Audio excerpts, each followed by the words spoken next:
Hey everybody, we are back in effect here now on my own YouTube channel underneath the Unexpected Points banner. I am Kevin Cole, the host, for those of you who are tuning in for the first time, which is probably nobody here since I'm no longer at PFF. For those who were not listening to an episode I came out with earlier this week, an update episode, the PFF franchise is constricting a little bit. I, being one of the victims of that, I published a article every week over at a brand new Substack, unexpectedpoints.substack.com. You should check it out. It has all the analysis, definitely an NFL bent to it, not so much as a fantasy bent to it. But I'm going to go over some of the stuff that I talked about over there, but then also get into stuff that I didn't have a chance to talk about that's more better suited for the podcast format. Get into a little bit about what's going to happen this weekend, and also get into a little bit of some stuff that I wanted to talk about last Friday when I had the old podcast ready to go, loaded up, about to stream before I got the old, hey, can you join us for a Zoom right now from the higher ups? And I was like, I don't know what's going on here, because the guy that I was using to log into our StreamYard account, that wasn't working anymore. Unfortunately, he was let go. So anyway, things be what they are. Grass is hopefully greener on the other side, a blessing in disguise, all that sort of stuff. I'm enjoying, and I think I got some good into the conversation of what's going on, of football type of content this week. Again, go check that out if you have the chance. I will talk about a little bit more of that later. I am going to do this Friday night thing, because I'm concentrating really hard on being able to get the best content, written content, onto the website. If you've been there, it has all of my adjusted scores up on Monday morning, probably even before you would get the podcast normally to go over it. It has a link to a Google Sheet that you can go to that has all of the adjusted scores, actual scores, information on a lot of the different things that drive the final calculations for the entire 2022 season. So that access is open. There's a link in the articles that I have on the Substack. And then this morning, Friday morning, I came out with an article that had the Thursday night game and an analysis there. And I could go a little bit deeper. I can display some more things, some more visuals. People can dig into it a bit more, maybe digest it in a little bit more friendly format than on the podcast. So the podcast, I think I'm going to step back 2 times a week. It's going to be one interview, which will hopefully take place most of the time on Tuesday, published Wednesday morning, early morning. So be there first thing in the morning on Wednesdays for you. So hopefully that'll be the case. I have Chase Stewart next week from Football Perspective, OG stats guy. I have Ted Knudsen, who I have lined up for early January, who is the founder of StatsBomb, which is, I don't know, maybe the best soccer analytics company. And then he's moving now into what he would call American football, since he's out in the UK. He's an American, but he's in the UK. So, because he's been working, before that, he worked for Pinnacle, doing odds making for them. Fascinating story. I could probably talk to him for an hour about 4 or 5 different aspects of what he's been doing in his career. So I'm going to talk to him, talk to some others, try to get some big time guests on here. I'm also going to be on the Wharton Moneyball program in early January, right around the same time as we come back from the break. So be on the lookout for that. I've been a big fan of those guys over there. Of course, Cade Massey is one of the hosts of the Wharton Moneyball program, a professor over at the University of Pennsylvania now, and he is the co-author, along with Richard Thaler, of the Massey-Thaler Loser's Curse, kind of the seminal draft value research, which has really reshaped everything as far as how we think of value, how we think of future picks, how we think of the coin flip nature between rank ordered prospects from different positions. I'm also stealing one of Jason Fitzgerald's bits. If you know Jason Fitzgerald, he is the proprietor of Over the Cap. He does weekend podcasts, and he normally does it with a little bit of a brew. So I'm doing so myself here. I have never had this before. I'm going to display it here for anyone at YouTube. Maybe it's a little bit too much of feedback here, but it's from Hysteria Brewing. Gotta Haze 'em All, American IPA. Not bad. Notes of passion fruit, tropical fruit, and coconut. I'm normally not about the fruity stuff, but this is not too bad. Not too bad at all. I've been on a kick of having nothing but Other Half Brewery. And if anyone is in the DC area, which I am, Virginia, Jersey, New York, because they also have a brewery up in the Brooklyn area, I would say Other Half Brewery. That's your spot to be. But I'll sip on this as we're going along here. Maybe spice up the takes a little bit also as we're going along. Okay, let's get to the news of the week. And again, I have subscribers only on in the chat, so drop some questions in there. Maybe preface when you write in the chat in the comments that it's a question for the Q&A. Maybe even put Q&A : before you're dropping something in there. So if I have to sort through this, I don't think I'm gonna have a lot of comments right now since we're just starting this up. But sometimes these side conversations start where people are arguing back and forth about whether Tua or Herbert is better, and then it ends up going on and taking up the entire chat where nothing is actually directed towards me.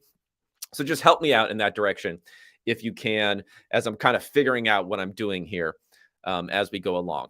So before we get to the news of this week, I wanted to talk quickly about a really cool podcast interview from last week.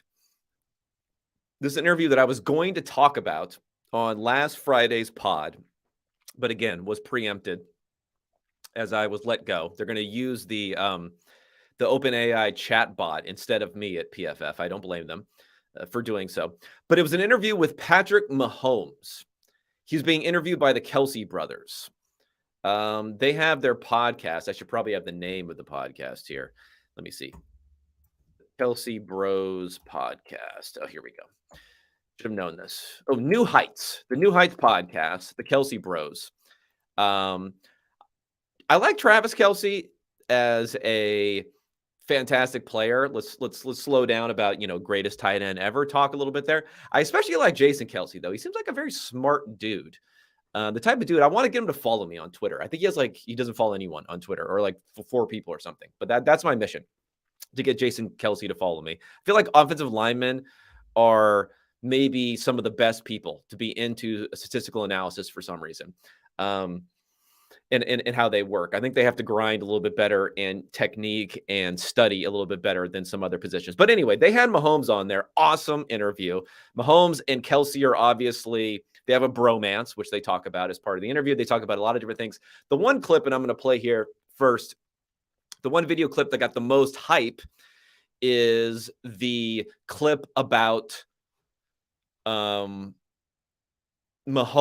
and what happened in his draft process. Now, remember, I'm gonna hint at this. Remember, when we're thinking about what's going on with the draft, and when we judge Brett Veach, or we judge, Dorsey was the guy there before Veach. We always give him all this credit for picking Patrick Mahomes. I like to say you get some credit for it, but there's obviously a lot of luck that's involved in this stuff also. And talk about another factor of luck, a factor where no one would have expected this. Hey, maybe the top prospect can get him the answers, get the answers slipped to him by one of the assistant coaches. And that's what it seems like happened. The news that Patrick Mahomes broke during the interview, you can hear it right here. First day that I met Coach Reid was at the facility. We had the meetings, the top 30 visits. So I was in there for 5 hours. He's just going through plays. And I'm just going to give you all the inside scoop. Matt Nagy, who was the offensive coordinator then, he really liked me. So he gave me the plays they were going to go over the night before. So Coach Reid's finding out here live on New Heights podcast. Oh my gosh. Matt Nagy! How could you? Let's go. And so of course I crushed the meeting. I stayed up all night studying those plays. It's like, man, this kid is locked in. We got ourselves a winner here. As the process went on, I got a feeling that I was kind of going up in the draft. I had a couple of teams that said they were going to draft me, and that's true. It's not like these coaches are making that up. I talked to them during the draft process, and they were like, "Hey, if you're there, we're gonna take you." I kind of gave a little inside info to the Chiefs, and was like, "Hey, if y'all let me go anywhere below," at the time I didn't know about the Saints, but I was like, "If y'all let me go 12 or below, I'm gonna get drafted." All right, let me just say really quickly. Notice that 12 or below. Do you know who had the number 12 pick in the 2017 NFL draft? The Cleveland Browns had the number 12 pick, which doesn't surprise me because Mahomes was really popping in models. He was my number one quarterback in that draft class. Of course, they traded out of the pick, which ended up being Deshaun Watson, who they now have Watson, all that sort of stuff. But anyway, so it sounds like he knew that the Browns were going to potentially take him in that draft. By someone else. You drafted yourself? So I gave the Chiefs a drafted little bit of himself in a little Kansas bit City. of, a little bit of info on that because I wanted to be here. Let's go. All right. So, you know, Travis is very happy about the fact that he was there. But again, let's just think about all the luck involved in this. Matt Nagy goes, this probably is not a great look for Matt Nagy, quite honestly. Like, I mean, it's a good look in that Kansas City's happy about the fact that he ended up there. I joked when I saw this clip that they need to put Matt Nagy in the Kansas City Chiefs Ring of Honor for something like this. But the reality is, he's kind of sullying the whole process. If you do have a process, I mean, if you actually have a process as part of this draft thing, it seems like a lot of the times when it comes to these quarterbacks, it's like the GM or whoever is the final decider on these on these calls ends up just saying who they want for the draft pick, and you know, no matter what happens in the draft process, they end up taking them. But Matt Nagy colors it. Then you have Mahomes coming in and saying, "Hey, you got to trade up for me to this point." You know, give credit when credit's due, but just remember there are so many layers, so many stories, probably exactly like these stories, the story that Mahomes said, that we don't know about when we're praising everyone for what they had done or slamming everyone for what they had done for these individual picks, as opposed to, you know, the soundness of the process behind them and the ability of trading up and getting extra capital and all of that sort of stuff. So there's that. And now I have a second clip from Patty, good old Patty Mahomes, that I love this clip because it's him being asked about quarterback stats and what he thinks about different types of quarterback stats. This is something that I clipped out of here. So this is not their social media department putting this together. So this is him talking about quarterback stats, and there's just a ton of good stuff in here. And it kind of shows how the greats, whether I think Peyton Manning's been probably the greatest at having intuition in what guides him in knowing what's valuable or not, or maybe even studying what's valuable or not. Mahomes definitely has that on top of all of the physical talent and all that other stuff. Just listen to him talk about quarterback stats and what he likes or does not like about them. Couldn't have said it better myself. I've never been a big like completion percentage guy. Like that's never been like my favorite stat to kind of keep high. You want to obviously have a high completion percentage, right. But I feel like if you're not kind of pushing the limit and giving guys chances, and then another thing is throwing the ball.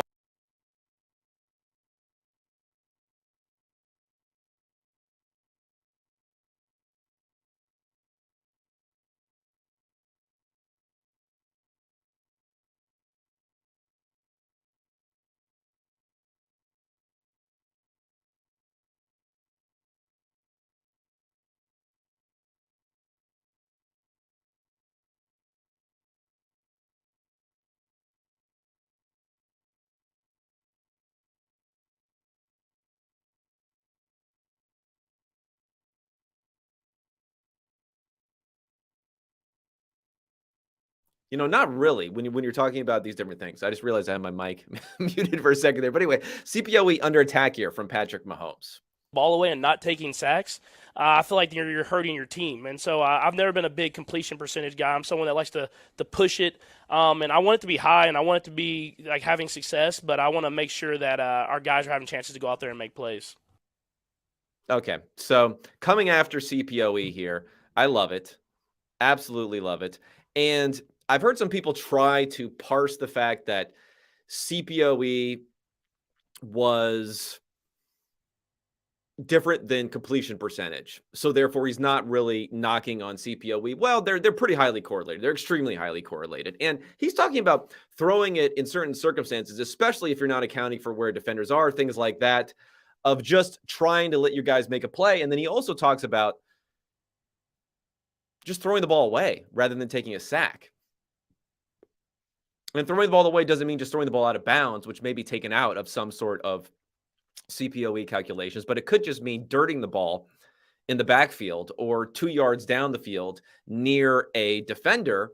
And when that happens, it looks like a pretty negative play because it's not a very strong depth of target, right? It's not very strong depth of target. So then the CPOE looks really, really bad on that. So it just shows Mahomes is in tune with what's going on here with the NFL and with the value and with that EPA that he moves forward here. I mean, I think we're starting to get an idea now of the people that were saying, Russ Wilson, CPOE is so high because his offense doesn't allow him to generate great EPA, and that's why they're high relatively to each other versus Mahomes. His offense is so easy. We're getting a little flavor this year of maybe EPA was the one to be watching here versus CPOE.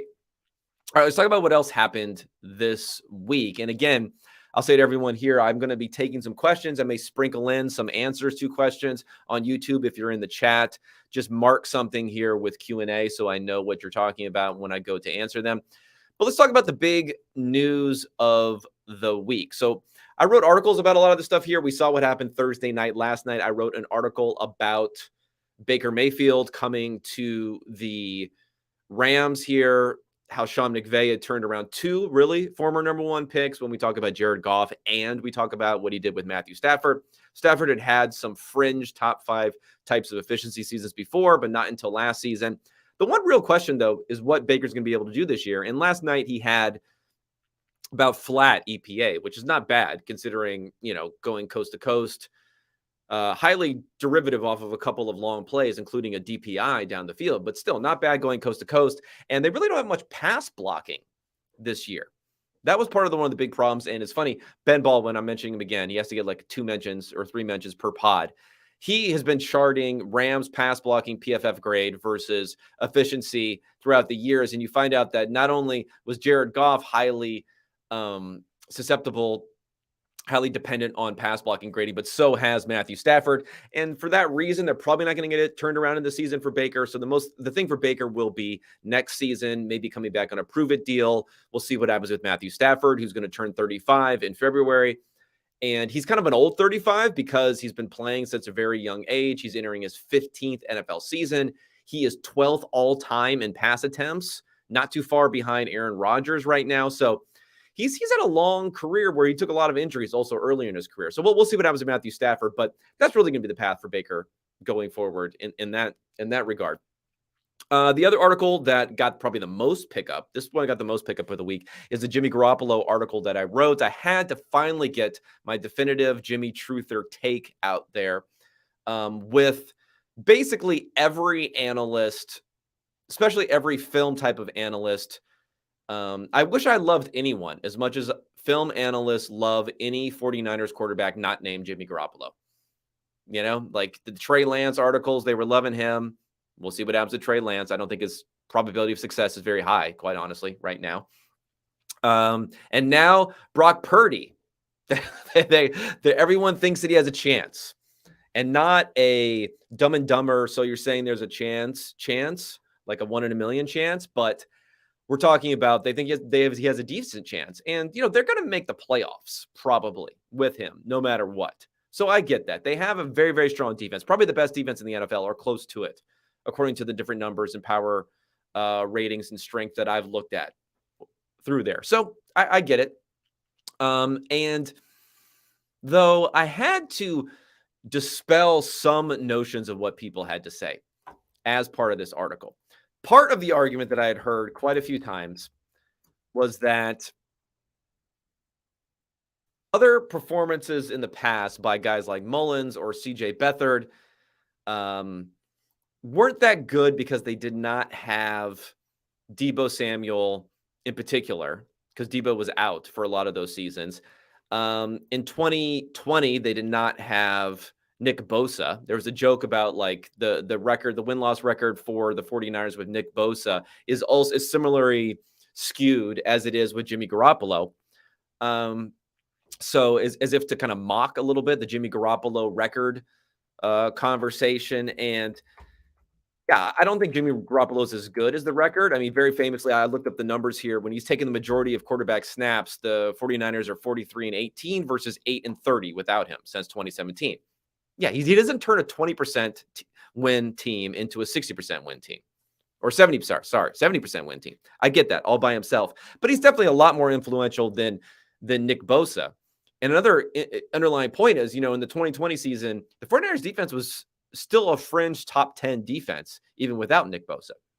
So I looked all the different numbers. And at first it's like, forget about the defense because we can highlight EPA for offense. We don't have to worry about record. Let's just look straight at the good old points, the good stuff. And I looked at Jimmy Garoppolo and I said, okay, product of his environment when it comes to his surrounding cast and his supporting cast and his receivers and Deebo Samuel and George Kittle and all those guys. Why don't we look at the numbers to see if there's evidence there? And I don't agree in particular that splits are particularly meaningful, but if you're going to say Jimmy Garoppolo was good because of these guys, then you would hope that there would at least be evidence that Jimmy Garoppolo performed better when he had those receivers than when he didn't. And I don't know, man. Any way you slice his data, his whole time with the 49ers, he has a 0.18 EPA. When he had both George Kittle and Deebo Samuel on the field at the same time, he's a 0.19 EPA. So just ever so slightly higher. When he has just one of those two on the field, so either George Kittle or Deebo Samuel, 0.17, almost the same exact number. And in a lot fewer plays here in this category, this last category, a lot fewer plays, only 226 of the 2,100 dropbacks for Jimmy Garoppolo. But still, for those plays, which mostly came in 2017 when he first came over and finished out the last 6 games of the season for the 49ers, in those plays where that was before George Kittle joined the team, that was before Deebo Samuel joined the team. And during those plays, Jimmy Garoppolo, 0.32 EPA. So a much, much better EPA. Now, is he better without those guys than he's with those guys? Of course not. But it just shows that at least in that circumstance where Marquise Goodwin was his top receiver, where in mid-30s, not mid-30s, early 30s, Pierre Garçon, who was kind of on the decline at that point, was another one of his top receivers. When those guys were his top guys, when he came in, 0.032, better than what he had been the rest of the time. You go back to New England. Now, you don't have a ton of time in New England. You only have 137 dropbacks in New England. EPA in New England, 0.14. So ever so slightly lower than what he did with the 49ers. But basically, scenario after scenario after scenario, at least the evidence-wise, there's no change. So again, Jimmy Garoppolo is this theory. He's supported by Shanahan. He's supported by the other receivers. There's no evidence for that. Whereas Nick Mullins and CJ Beathard, they didn't have a lot of plays playing with both of these guys, but their performances with just one of them, at least, where there's a decent amount of plays of that for Nick Mullins and for Beathard, much, much, much worse. I mean, they're not great quarterbacks, but again, Beathard was a 3rd-round pick, probably taken a little bit too early for that. But again, not great performance from them there. And then the last point I wanted to bring up when it came to Garoppolo, and I think this is really the defining thing is, he's a system quarterback. The easy buttons you can press at quarterback, whether it's play action, whether it's, throwing against a loaded box, juicing up the EPA, juicing up the value on those sorts of things, juicing up the yards per attempt, which Garoppolo is always great at. It's easier to do that on early downs than it is on late downs. You can't really fool teams with play action on late downs. Believe it or not, on 3rd and 2, you're passing almost 70% of the time in the NFL. Down in distance more than anything else tells people what you're going to do. That's the tip. It's not like your personnel. It's not your formation. It's not all those things. Down in distance tells the defense what you're going to do. On 3rd and 3, you're already passing it more than 80% of the time on just 3rd and 3. So on 3rd down, teams know you're going to pass. It's harder to scheme and press those easy buttons. Well, guess what? Jimmy Garoppolo is incredibly good on 3rd down. And it's not just one season. 2017, he was great when he came in limited time. He missed most of 2018. 2019, he was great when he played the entire time. 2020, he missed most of the season. Last year, he was good, even though he trailed off at the end with the injuries. And then this year, he had been outperforming on third down. In fact, since 2017, the top passers by third down efficiency are guys that you would put in that bucket of system proof type of guys. Patrick Mahomes, number 1. Number 2, Jimmy Garoppolo. Number 3, Andrew Luck. Number 4, Justin Herbert. Number 5, Aaron Rodgers.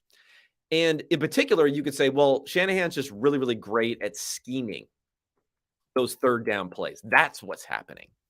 Well, Nick Mullins was good in early downs, 0.13 EPA, bad in third down, negative 0.14. CJ Beathard, not horrible on early downs and horrible or bad on late downs. Trey Lance, pretty limited sample here.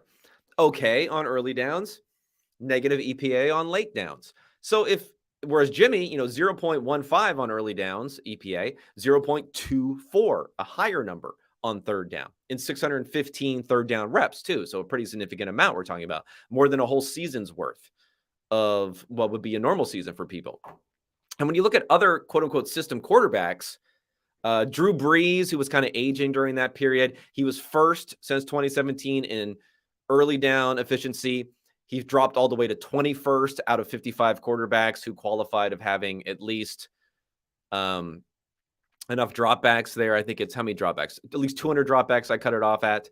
So he was 21st of 55. Ryan Tannehill went from 6th on early downs to 36th. And Kirk Cousins went from a positive 0.1 EPA per play to about flat on third downs. Those are other guys that are commonly going to put into that Jimmy Garoppolo bucket. They showed the difficulties on third down. Jimmy Garoppolo did not. So am I saying Jimmy Garoppolo is the greatest quarterback on the planet? This and that. No.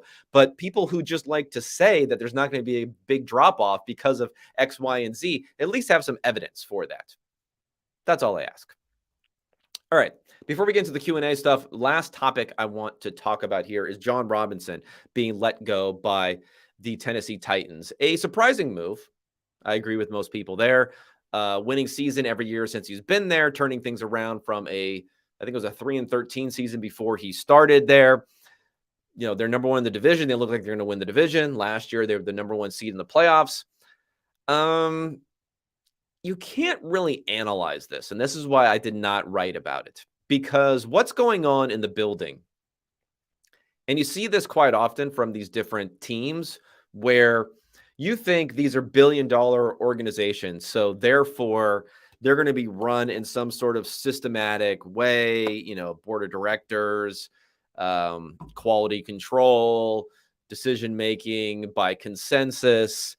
No, not really. There's basically a triumvirate at the top of every organization of the owner, the head coach. I would say most of the time is next. And the longer the head coach lasts, the more that they take over it, because they're the face of the franchise a lot of the times. I mean, I know players can be the face of the franchise. I get all that stuff. But from a decision-making standpoint, from the buck stops here standpoint, coaches, they're the ones out in front of the media on a week-by-week basis. They're the ones dealing with the players all the time. So Vrabel probably has established himself more and more and more as time has gone on as being that guy because of the success, coach of the year last year. So quite often the GM and the coach, they do this thing where they try to tie them together at the hip by hiring them at the same time, kind of like a Lynch and Shanahan situation in the 49ers. I think that can work in theory, but eventually when times get tough or when you just can't stand the dude anymore. And Robinson was there, before he brought in Vrabel and brought him there. Relationships get frayed. Power moves happen. I would not be surprised if Vrabel was at the very least not upset about the fact that Robinson is gone. And eventually the ear of the owner and the actions of the owner is going in one person's direction or the other. Just what ends up happening. It doesn't really matter that Robinson hired Vrabel. It doesn't really matter what their record are. It doesn't matter anything. If Vrabel has lost confidence in Robinson, if the AJ Brown trade, I've heard a lot of like the straw that broke the camel's back. I mean, it's a pretty big straw. It's not just like a straw laid on top of a whole pile of hay. I mean, it's more like the, I don't know, steel beam that broke the camel's back that you're putting on top there. I mean, that's a big, big deal. You saw, not only did Vrabel say in the offseason, shortly before AJ Brown was traded, that, he's going to be on the team as long as I'm here. You saw his reaction to it. You saw that it was even said in the announcement from the owner that maybe they weren't consulted on it, or that was reported, I think, that maybe they weren't consulted on it. Ownership was not consulted before making that move. Maybe they thought because, it's not a quarterback that they don't have to bring ownership in on that. And then AJ Brown goes off, torches them. Treylon Burks, who's been in fits and starts, has looked okay, but he gets knocked out. He's out for the rest of the game. There's no depth at the position. You're paying the cap charge for Ryan Tannehill is about $35 million. I was fine re-signing Ryan Tannehill, but when they did the restructure, that became a big problem. So all those things probably combined here. And after a certain point, Vrabel says, he's close with ownership. He's probably more than willing to let Robinson go, and then he'll be involved now in bringing it together and bringing things back together, and not handpicking his GM, but at least having a huge influence on that. Now, he was asked, and he says, I didn't know the decision. I didn't know it was going to happen before. I mean, I believe he probably didn't know definitively it was going to happen, but I'm sure that his opinions and perspective on it was known by ownership and shaped eventually what would happen there. But we just don't know what's going on in these organizations, and we'd be very, very surprised how little it is about some sort of rigorous evaluation and how much is it about, are you in the favor of the owner or not? Is this power struggle? Are you going to win or not? And then as soon as you don't, it's like a light switch. It gets flipped and you are out. There's not, it's like you can go, I know he just got re-signed this huge deal. Well, he was still on the green side of things at that point, on the go forward side of things. You can be on the go forward side of things and then slip to being out and you're fired. Doesn't happen midseason that often with GMs. But it does happen a lot that guys get fired with a lot of time left on their contracts. We'll see what happens to a couple gentlemen in Arizona in that regard. Okay, I'm going to close it out here by getting some to the Q&A, and I appreciate the questions that have come up here. Go ahead and write Q&A and fire something up here if you do happen to have it here. We're going to go first here. I got to raise my head for this Q&A because it's pretty big here. Maybe I got to move back. Got to adjust the camera here. But so question for the Q&A: recent losses by the Raiders, Jets, and Dolphins and Chargers open the lane for the Patriots to make the playoffs, even just by the narrowest of margin. Can they make the playoffs this year? Yeah, no, they can definitely make the playoffs. You're right that the Raiders may have not had a real chance. They had a win out or not much of a chance in the AFC, so that kind of eliminated things last night. The Patriots were about a 45% chance even having to lose a loss to the Bills last week because they really weren't supposed to win that sort of game. So all of that happening, and the Jets are really the key point here for these different teams, because the Jets team strength number, at least according to my numbers, according to most people's numbers, is going to be a little bit weaker than some of these other teams. I know Mike White has acquitted himself fairly well recently, but that's going to be a question going forward. So yeah, the Patriots have a good shot of making it. And I've been pleasantly surprised by the fact that we haven't really had, Bailey Zappi fever after that Island game where everyone was going nuts for him. And Mac Jones has not played great, but playing a little bit better, demanding to push the ball down the field a little bit more. The defense has been really, really good. The pass defense in particular has been really, really good. I was working on some team strength metrics. There's this guy, Alok Patani, who used to work at ESPN, and he's done some consulting for some NFL teams. He has a nice post that people should look up, where he's actually coding the stuff in Python. So I did some stuff in R where it's looking at ridge regression and doing some dummy variables and trying to figure out what sort of coefficients you can get for different efficiency stats for teams. So I was looking specifically at pass defense. What's interesting about pass defense is the Raiders are the worst according to these team strength numbers that I'm putting together here. So that helped Baker Mayfield last night. But for pass defense, Philly, Denver, and then New England are the three that are right at the top. Dallas, San Francisco next. So New England's been okay against the run, not nearly as good against the run, but their pass defense has been really, really good, and that matters a lot this season. Now, the problem is their offensive total is a bit down. Their pass total is a bit down. Their offensive rush is okay, is about flat from what you'd expect, but it's really that defense is going to help keep them in things so far this season. And if we look at the Patriots for the rest of the year, if we look at the Patriots' schedule, that's really what's going to tell here. And we have, some big games coming up. So you have the Cardinals, the Raiders. Those are very winnable games. If they can win those two games, then you have the Bengals, Dolphins, Bills, which is going to be really, really tough, those three. But if they can win those first couple of games, it puts themselves, I think, in a good position to maybe get in, even if they only win one of the last three games, and probably get in if they can win two out of the last three. So that's going to be key for them this year. Casey asks, what thoughts on betting exchanges? I'm not the most well-versed in this. I'm probably going to ask, because I'm probably going to ask Ted Knutson about this when he comes on the podcast. He was a guy at Pinnacle over there.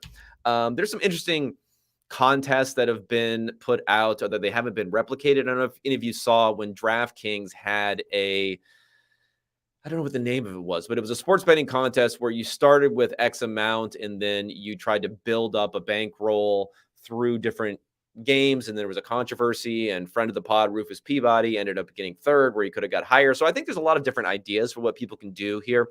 Betting exchanges, you basically take out the middleman, and that's what could be a little bit easier here. You could hopefully cut down on some of the hold that goes into part of the process. And it becomes more similar to DFS in a way where, honestly, if you are not a very, very sharp player, like, it's better to bet than it is to play DFS, because the DFS ecosystem gives a better window for sharps to make a lot of money. That would be the case here too in betting exchanges. There'd be a little bit more of a window if you could craft unique bets here. I mean, if you're just going off of the lines that are like posted at every single sports book, yeah, you're not going to get a lot. You're not going to get a lot of creative stuff going on there. But if you can actually craft unique bets and have exchanges on there, there could be some area where we're talking about like head-to-head type of contests in DFS, and some interesting things that can happen there. I just don't know if the regulatory angle is going to be very, very good, because trust me, when you have a sharks versus fish type of situation, that's when the legal stuff will come out. That's when, some reporter will write some article. I don't know how many of you remember. I don't remember if the gentleman worked for FanDuel or DraftKings, but one of the guys won a huge prize platform on another platform. And there was a controversy about the fact that he could have the data at FanDuel if he worked for FanDuel, even though he won over DraftKings. It was all a bunch of nonsense, really, but it got clicks because of how much money was being spent on. Everyone saw the DFS commercials and things like that. So I wouldn't be surprised if something like that ends up happening too, with people have the ability to get scooped up and preyed upon in that sort of environment. Okay. Is Fields legit? Next question here. And if so, how should the Bears tackle building around him? Now, I've been thinking about this one a lot, because I was just looking at tankathon.com earlier today. So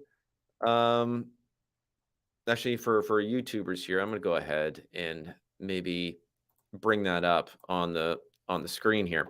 So if we look at Tankathon here and the 2023 NFL draft order, guess who is sitting in number 2 in the 2023 NFL draft order? That is the Chicago Bears. Now, they've played an extra game so far. I assume that means they're on bye this week. I should probably know this, but I assume they're on bye this week because I think it's the last week for byes. So they would be on bye this week. So the Denver Broncos, if the Denver Broncos lose this week, they will jump up into the number 2 pick versus Chicago currently being in the number 2 pick, because their strength of schedule is easier so far this season. If the Bears win this week, they're not going to fall into 4th or 5th or 6th place, but they could eventually, because they have a much higher strength of schedule. So part of this, I do think, is going to be based upon how they feel about this draft pick and the quarterbacks who are available here, because they could have not the number 1 pick. I think Houston's going to be locked in there no matter what they do at quarterback, and they're shuffling around all over the place there. But whether or not they end up third, fourth, fifth, sixth, I think a lot of the hype around this class has faded a bit here.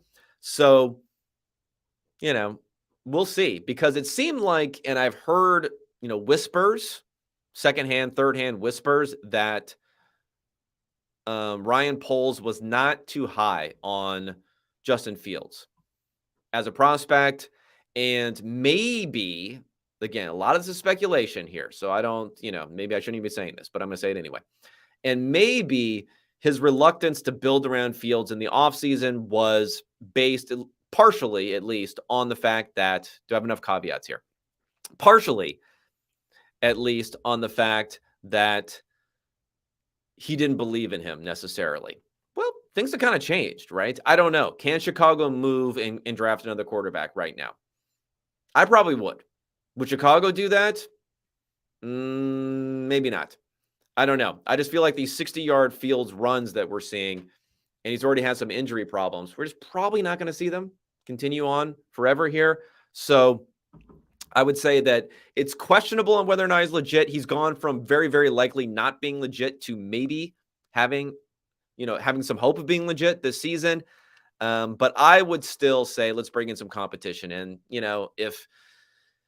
if Fields ends up working out, hell, then you got a high draft pick and you got Justin Fields. Like, that seems like a pretty good situation to have for a team that still is probably not going to be 100% ready to compete next season, although the NFC North will be pretty weak next year. That's kind of why I like the Lions to maybe win, maybe take the 2023 NFC North. I don't think we can bet on that yet, but when those future bets become available, actually probably the whole football media industrial complex will be all over that anyway, so it won't matter. But that one will be interesting to me.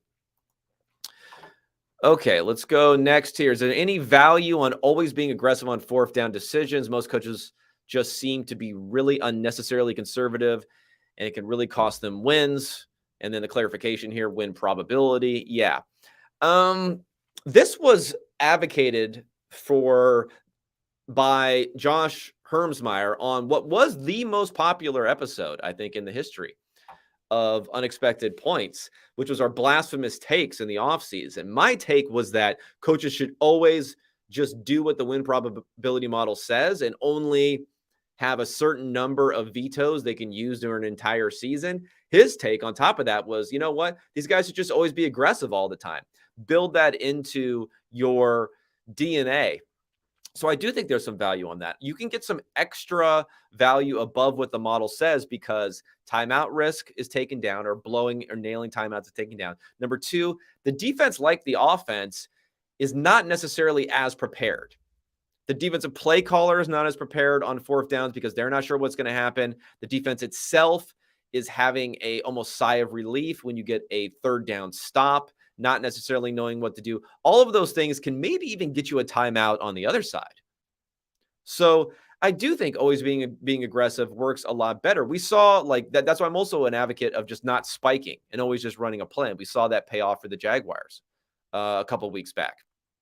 Don't spike, run the play.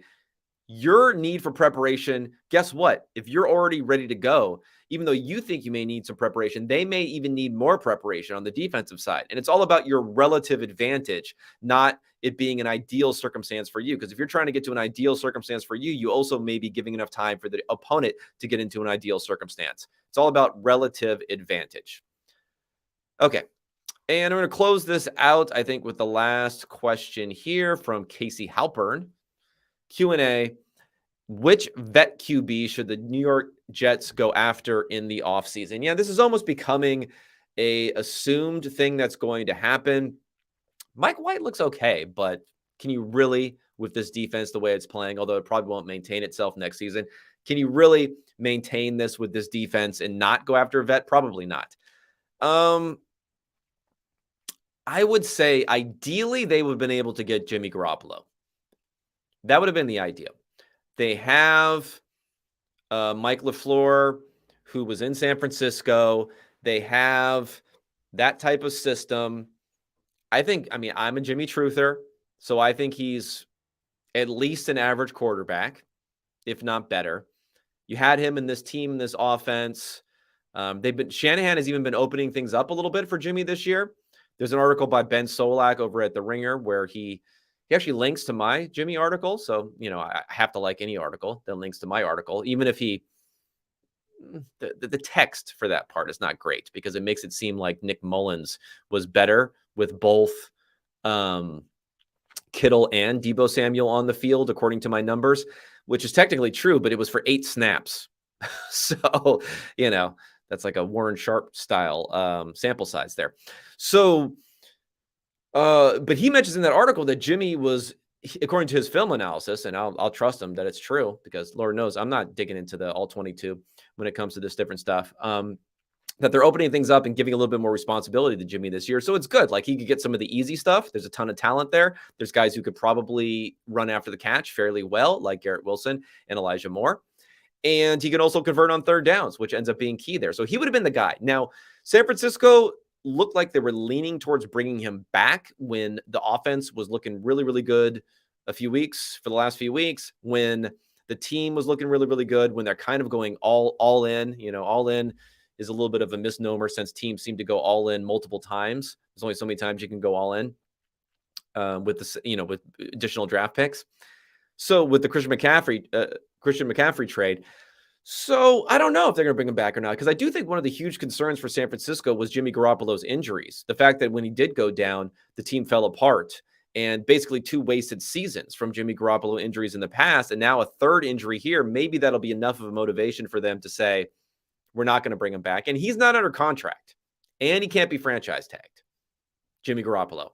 So that was part of his renegotiated contract because he can't be franchise tagged, I believe. Correct me if I'm wrong on that, anyone in the chat, but I'm pretty sure that's the case. So he's a free agent, so I think that's a good option. The other option is Derek Carr.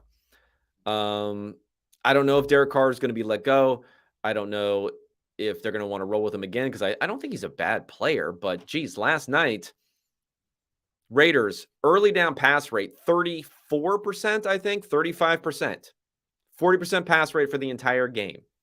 I mean, I know Carr threw that ugly interception, but, man, you got to let the guy sling a little bit here. We're talking about Devontae Adams there. So I don't know if they're going to want to let Carr go and then have Adams just floating out there, making $30 million a year or whatever his ridiculous contract is going to be as he gets up there in years and start all over there. They don't really have another option. Speaking of Tankathon, they're at 10th pick in the draft right now. So maybe they'll trade up. Maybe they'll trade up to get someone. But I think those are the 2 names out there. I would prefer Garoppolo. I think he's a better player. And he's a guy who doesn't have a contract. So you don't have to necessarily trade for him as any part of this deal. So that would be the guy for me, Garoppolo. Carr being second. And then other than that, now you're going to got a lot of guys. You got a lot of dudes that you're going to be able to just throw around with. I mean, is like Baker Mayfield going to want to go somewhere? Is anyone going to want to have him? Probably not. Can you imagine Zach Wilson and Baker Mayfield on the same team? I feel like those are like the 2 most hated guys amongst a certain quarterback evaluator type that everyone would go after there. What other guys could they possibly go after? No one that excites me. No one that I can think of excites me. If anyone has any ideas in the chat, throw them in there. But I can't really think of anyone else that would be anything but a placeholder for them until they figure out what they're going to do for a more long-term option. Can't think of anyone else there. I mean, is Daniel Jones going to be let go? Could he go across town? Probably not.